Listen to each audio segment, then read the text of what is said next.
This is a classic Japanese short story set on a small night boat drifting down the river in old Kyoto. As a guard and the man he escorts begin to talk, a quiet case of crime, poverty, and relief slowly comes into view. As you listen, you may find yourself gently wondering what justice and mercy really mean for a single human life. Takase Boat by Mori Ogai. The Takase Boat is a small boat that travels up and down the Takase River in Kyoto. In the Tokugawa era, when a criminal from Kyoto was sentenced to exile on a distant island, his relatives were summoned to the prison and allowed to say farewell there. After that, the criminal would be placed aboard a Takase Boat and sent on to Osaka. Guarding him was a doshin, a lower-ranking officer under the Kyoto town magistrate.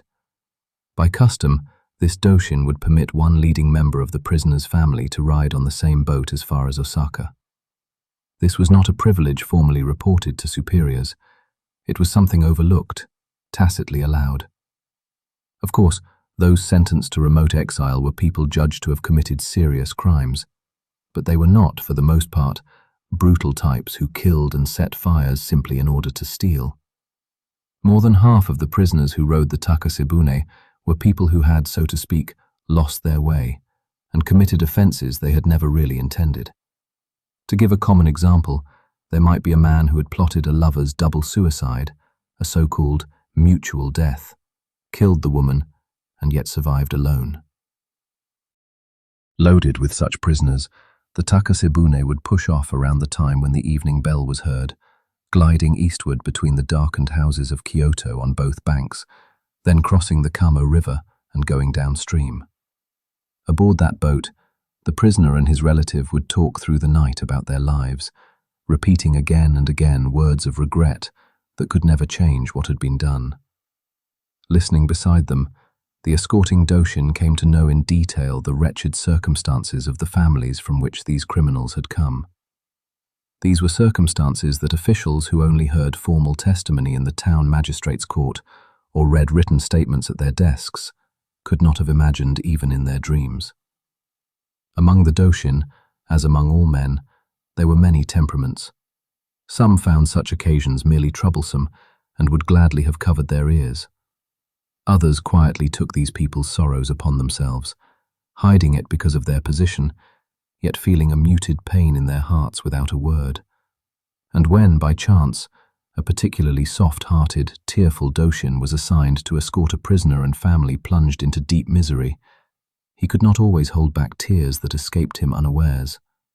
For this reason, escort duty on the Takase Boat was disliked among the doshin of the town magistrate's office, regarded as an unpleasant task. No one now can say exactly when this took place. It was probably sometime in the Kansei era, when Lord Shirakawa Rakuo held the reins of government in Edo. On a spring evening, when the cherry blossoms of Chionin were scattering at the sound of the evening bell, a most unusual criminal, the like of which had never yet been seen, was put aboard a Takase Boat.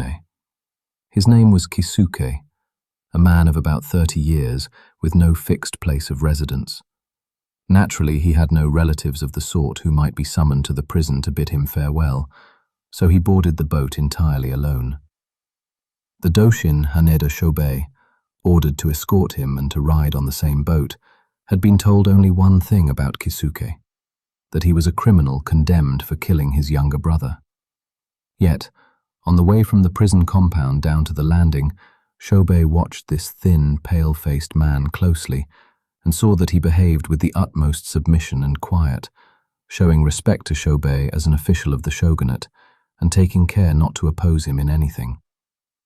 At the same time, it did not look like the meekness often seen in prisoners who put on obedience and fawn on power. Shobei found this strange, and after boarding the boat he not only kept watch over Kisuke as part of his duty, but could not help paying close, constant attention to the man's every movement. That evening the wind had dropped since dusk, and a thin layer of cloud covered the sky, blurring the outline of the moon. The first warmth of the approaching summer seemed to rise in mist from the earth of both banks and from the soil of the riverbed. Once they left the lower part of Kyoto and had crossed the Kamo River, the surroundings grew completely still, and all that could be heard was the faint whisper of water being parted at the bow. Even though a prisoner was allowed to lie down and sleep on a night boat, Kisuke made no move to do so. He simply gazed in silence up at the moon, its light waxing and waning as the clouds thickened and thinned. His brow was clear, and there was a faint gleam in his eyes. Shobei did not look at him full on, yet he never really took his eyes off Kisuke's face. Strange, he kept saying to himself. It is strange indeed. Seen from any angle, Kisuke's expression was unmistakably one of ease and happiness. If he did not feel constrained by the presence of an official, it seemed as though he might begin whistling or humming to himself at any moment. Shobei thought to himself, I have supervised prisoners on this Takasebune more times than I can count. They have all, almost without exception, looked so wretched that one could hardly bear to look at them. What then is the matter with this man? He looks as if he were out on a pleasure boat. They say his crime is that he killed his younger brother. No matter how wicked that brother may have been, no matter what chain of events led him to strike the fatal blow, any man with ordinary human feeling ought not to be in a cheerful mood. Is this thin, pale fellow some sort of rare villain utterly lacking in human feeling? No, that does not seem right. Could it be that his mind is deranged? Yet if that was so, there would be something incoherent in his words or his behavior, and there is nothing of the kind. What sort of man is this? The more Shobei thought about Kisuke's attitude, the less he was able to understand it. After a while, Shobei could no longer restrain himself and called out, Kisuke, what is it you are thinking about? Kisuke answered, Yes? and looked around, then straightened his posture and studied Shobei's expression, as if afraid that the official had noticed some fault in him. Shobei felt he had to explain why he had suddenly put this question to the man, to excuse himself for seeking a response that went beyond official duty. So he said, No, I am not asking for any special reason. The truth is, I have wanted for some time now to hear how you feel about going to the island. Up to now I have sent many people to the island on this boat. They have come from all sorts of circumstances, but every last one of them grieved over having to go, and spent the whole night in tears together with the relative who had come to see him off and ride with him. Yet from the way you look, you do not seem to be troubled at all about going to the island. What exactly are you thinking? Kisuke smiled faintly. I am grateful for your kindness in asking. Surely to be sent to the island must be a sad thing for other people. Even I can imagine how they must feel. But that is because they have had some comfort in this world. Kyoto is a fine place, to be sure, yet I do not think there can be anywhere, even in such a fine place, where I could have suffered as I have up to now. Out of the government's mercy, my life is being spared, and I am being sent to the island. However harsh the island may be, it is not a place where demons dwell. Up to now, there has been nowhere I could truly say was a place fit for me to stay. This time, the authorities are telling me to live on the island. The mere fact that I can settle myself in the very place where I am told to live is, before anything else, a blessing for which I am thankful. And though I am as frail in body as you see, I have never once fallen ill. So I do not think that any hard labor on the island will do my body harm. Also, in sending me to the island this time, they have granted me 200 copper coins. I have them here with me. As he said this, Kisuke laid a hand on his chest. It was the rule in those days that a man sentenced to distant exile should be given 200 coppers. Kisuke went on. It is a shameful thing to have to say, but until now I have never in my life carried as much as 200 mon in my bosom as my own. Wanting to find work somewhere, I would go about looking for a job, and whenever I did manage to find one, I worked without sparing my strength. Yet the money I received, I always had to pass straight from my right hand into someone else's and see it gone. When I was in good case, I could pay in cash for the food I ate, but most of the time, I only paid back what I had borrowed, and then had to borrow again.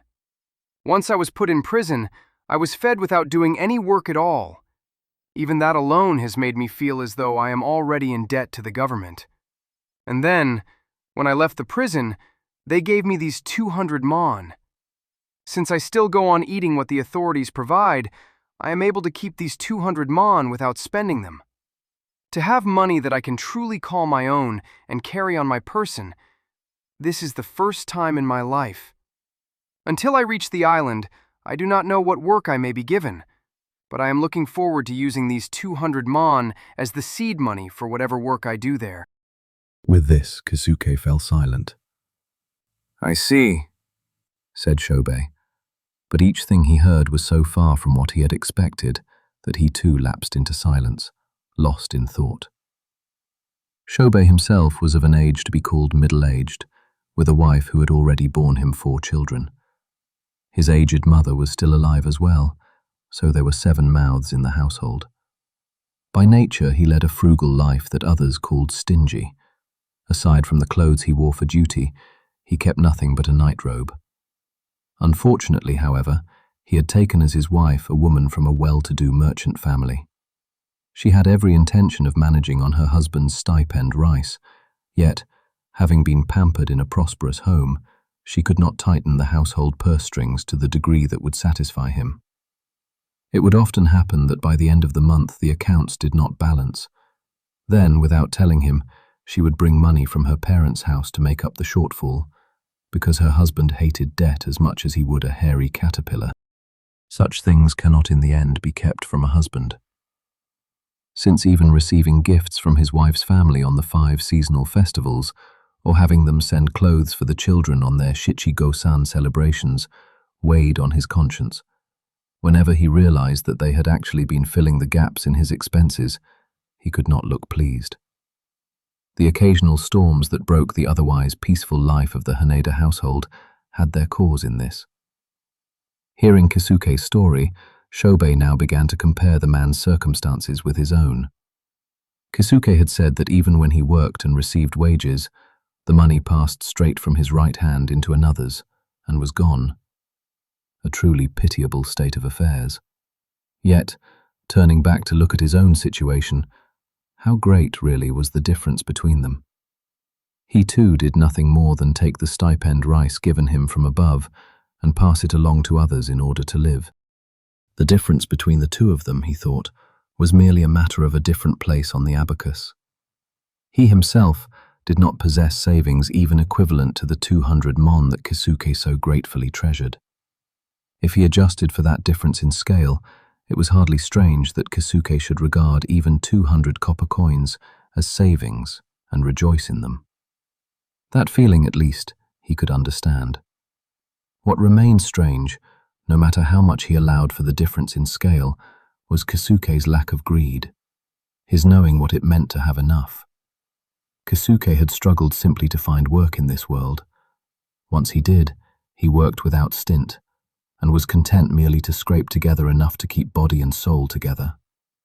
Then, once he was put in prison, food that had been so hard to obtain until then came to him almost as if from heaven, without his having to lift a finger.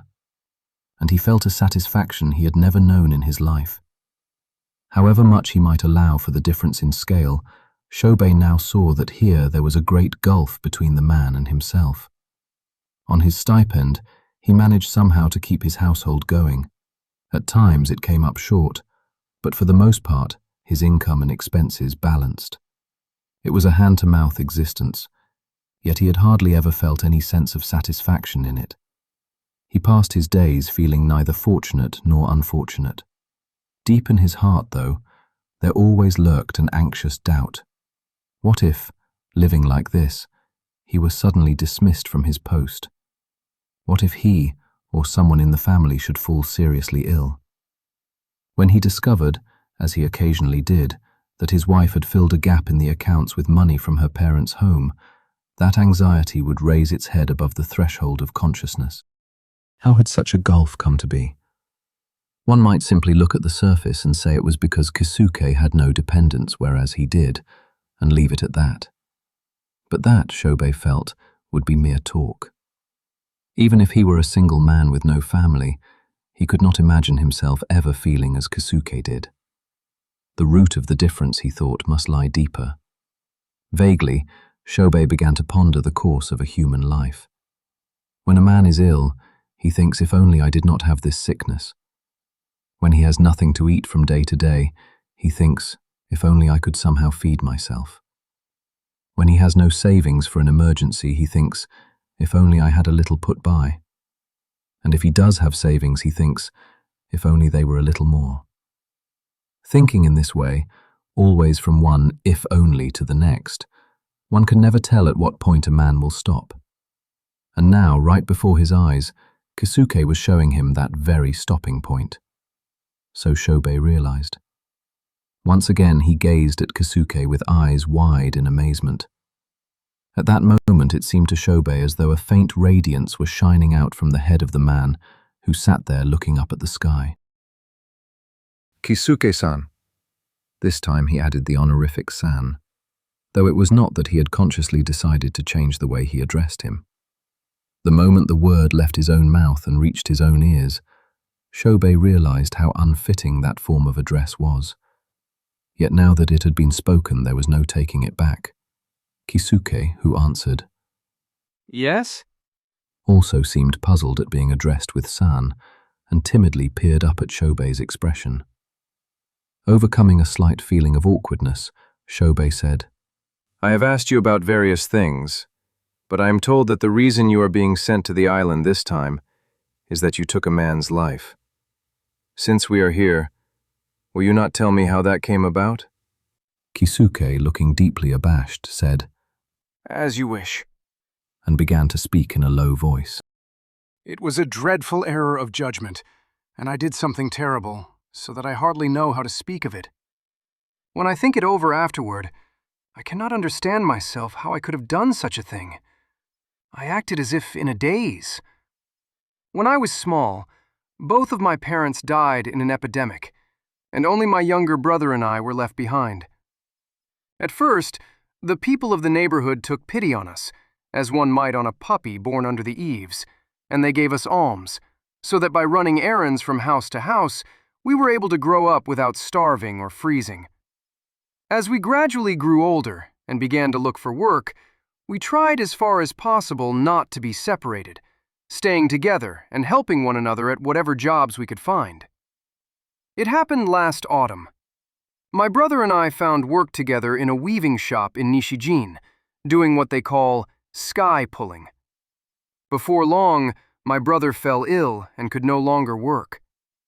At that time, we were lodging in a hut in Kitayama, little better than a shack, and crossing the bridge over the Kamiyagawa to go to the weaving shop. In the evenings, when I came home after buying food and such, my brother would be waiting for me and would say over and over that he could not bear to have me working alone to support us. One day, when I came home as usual, thinking of nothing in particular, I found my brother sprawled face down on his bedding, and all around him was smeared with blood. Startled, I dropped the bamboo leaf wrapping and whatever else I was carrying right there, rushed to his side, and cried, "What has happened? What has happened?" He lifted his deathly pale face, stained with blood from both cheeks down to his jaw, and looked at me, but could not speak. Each time he drew breath, there came only a wheezing sound from the wound. I could not make sense of what I saw. "What has happened? Have you coughed up blood?" I asked, trying to move closer. My brother braced his right hand on the floor and raised himself a little. His left hand was clamped tight beneath his jaw, and between his fingers, lumps of dark, clotted blood were oozing out. With his eyes, he seemed to hold me back from coming nearer, and at last he managed to speak. "I am sorry," he said. "Please forgive me. I knew this sickness would never be cured, so I wanted to die quickly and let you have it a little easier. I thought that if I cut my windpipe, I would die at once. But instead, the breath only leaks out there and I cannot die. I tried to drive the blade in deeper and deeper with all my strength, but it slipped sideways. I do not think the edge is turned. If you could only pull it out properly, I believe I could die. It is agony to try to speak. Please, lend me your hand and pull it out." When he loosened his left hand, his breath leaked again from that place. I could find no words at all, so I only looked in silence at the wound in his throat. It seemed that he had taken a razor in his right hand and cut across his windpipe, and, finding that was not enough to die, had then gouged the razor in deeper as it was. The handle stuck out from the gash by perhaps 2 inches. Seeing that much, I still had no idea what to do, and only stared at my brother's face. He gazed fixedly back at me. At last, I managed to say, "Wait here. I will go and fetch a doctor." He gave me a reproachful look, then clamped his left hand hard against his throat again and said, "What good is a doctor now? Ah, it is torture. Pull it out quickly, I beg you." I felt utterly at a loss, and could do nothing but stare at his face. At such times, strangely enough, it is the eyes that speak. His eyes were saying, "Hurry, hurry," fixing me with such a plaintive gaze. In my head, it felt as if some wheel were spinning round and round, yet still my brother's eyes would not cease their fearful urging. The reproach in them grew sharper and sharper, until at last they became almost hostile, like the eyes of a man glaring at an enemy. Watching this, I finally thought that I had no choice but to do as he asked. "There is no help for it. I will pull it out," I said. At that, his eyes changed completely. They brightened and looked almost joyful. I knew I had to do it in a single motion, so I thrust my knees forward and leaned over him. My brother let go with the right hand that had been propping him up, set the elbow of the hand that had been pressing his throat against the floor, and lay on his side. I gripped the razor's handle firmly and drew it straight out. Just then the front door, which I had bolted from within, opened, and an old woman from the neighborhood came in. She was the one I had asked to give my brother medicine and look after him when I was away. It was already quite dark inside, so I do not know how much she saw, but she gave a cry of, "Ah!" and then, leaving the front door wide open, turned and ran off. When I pulled out the razor, I took care only to do it quickly and straight. Yet from the feel in my hand, it seemed as if I had cut some place that was not yet cut. The edge had been turned outward, so I suppose the outer side must have been sliced. Still gripping the razor, I watched in a daze as the old woman came in and then ran out again. Only after she had gone did I come to myself and look at my brother. He had already stopped breathing. A great quantity of blood was flowing from the wound. After that, the elders of the neighborhood arrived, and until I was taken away to the ward office, I sat with the razor at my side, staring at my brother's face as he lay dead, eyes half open. Kisuke, who had been speaking while looking up at Shobei from a slightly bowed posture, finished this account and then lowered his gaze to his knees. His story was well ordered, so much so that one might almost say it was ordered to excess. That was because for some half a year he had turned those events over in his mind again and again, and each time he was questioned at the ward office and examined at the town magistrate's, he had been made to rehearse and refine the account with utmost care.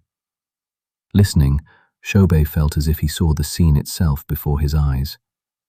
Yet from halfway through the tale, there had arisen in him a doubt that would not be dispelled even after he had heard it to the end. Could this truly be called fratricide? Truly be called murder?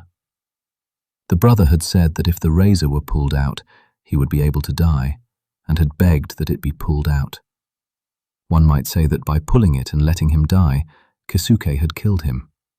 Yet it seemed that even if nothing were done, he was bound before long to die in any case. His wish to die quickly sprang from his inability to endure the suffering, Kisuke could not bear to watch that suffering. Thinking to free him from it, he ended his life. Was that a crime? To have killed is undoubtedly a crime, yet once he thought that it had been done to save a man from torment, doubt arose there that he could in no way resolve. In Shobei's heart, after turning the matter over in many ways, there arose the thought that in the end he could only entrust judgment to those above him, that he had no choice but to follow the ultimate decision. He resolved to take the magistrate's judgment as his own. Even so, something in him still would not settle, and he felt an almost irresistible urge to ask the magistrate about it directly. On the misty night, which was deepening hour by hour, the Takase boat that carried the two silent men slid over the surface of the black water. Thank you for listening until the end. For anyone who loves Japanese literature, or just wants calm readings to help with focus, relaxation, or sleep, this channel is for you. Please like the video and subscribe.